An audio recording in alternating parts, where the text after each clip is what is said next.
Eh bien bonjour les amis, j'espère que vous êtes en très grande forme. Voilà, je vous avais promis une série de vidéos qui traitaient de l'énergie physique, l'énergie mentale, l'énergie sociale, notre relation avec les autres, et l'énergie familiale et la relation à l'argent. Alors vous allez voir que cette petite chanson que vous écoutez de Desireless, qui habite à quelques kilomètres de chez moi, avec laquelle j'ai eu l'occasion de discuter, d'échanger, elle ne veut pas de photos, pas de vidéos, mais par contre elle est vraiment extraordinaire, elle a une petite ferme voilà, dans la Drôme provençale.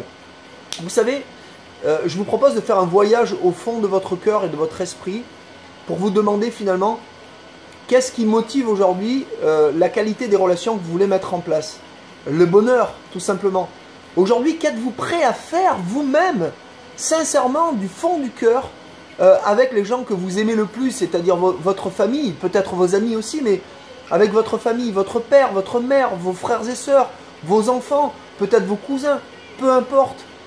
C'est d'avoir des relations les plus harmonieuses et claires possibles, empreintes de transparence, de profondeur, d'authenticité.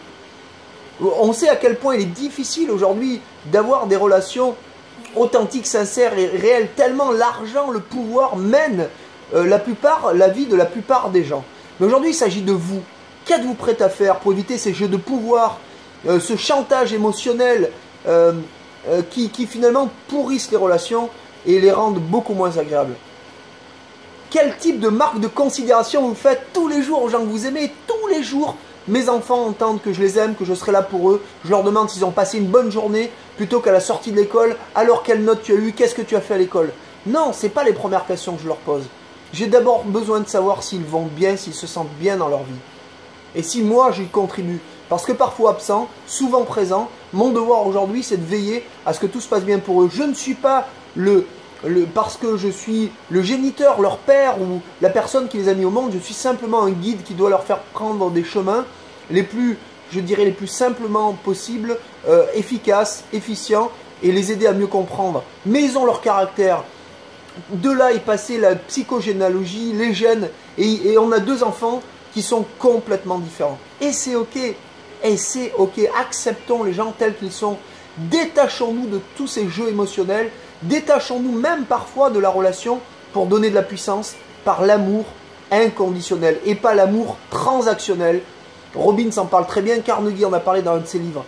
L'amour transactionnel, c'est je te donne si tu me donnes. Alors l'amour inconditionnel, c'est je te donne, fais-en ce que tu en veux et c'est ok. Voilà les amis. Donc, vérifiez bien ça. Donnez-vous des marques d'attention tous les jours aux gens que vous aimez. Si vous ne l'avez pas fait, il n'est jamais trop tard pour rectifier le tir. Et puis surtout, êtes-vous dans des jeux de pouvoir, dans des chantages émotionnels ou plutôt vous êtes là simplement, mettez de la clarté, de la puissance. Et quand il y a une divergence de point de vue, réglez-les par le sandwich émotionnel.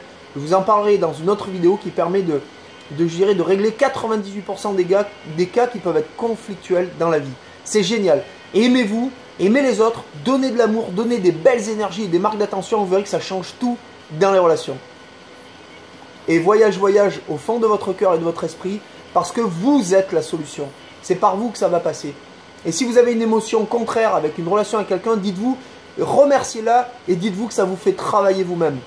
Avec mon principal associé et ami, on travaille ça tous les jours au quotidien, on s'envoie des messages quotidiennement pour voir ce que nous fait réagir l'autre quand il a une attitude qui peut nous paraître, je dirais, un peu inconcevable, qu'on ne comprend pas. C'est toujours d'aller chercher à l'intérieur de soi. Bon voyage avec vous-même, dans le voyage de l'amour et de la conscience pure. Je vous envoie mes plus belles considérations. À bientôt.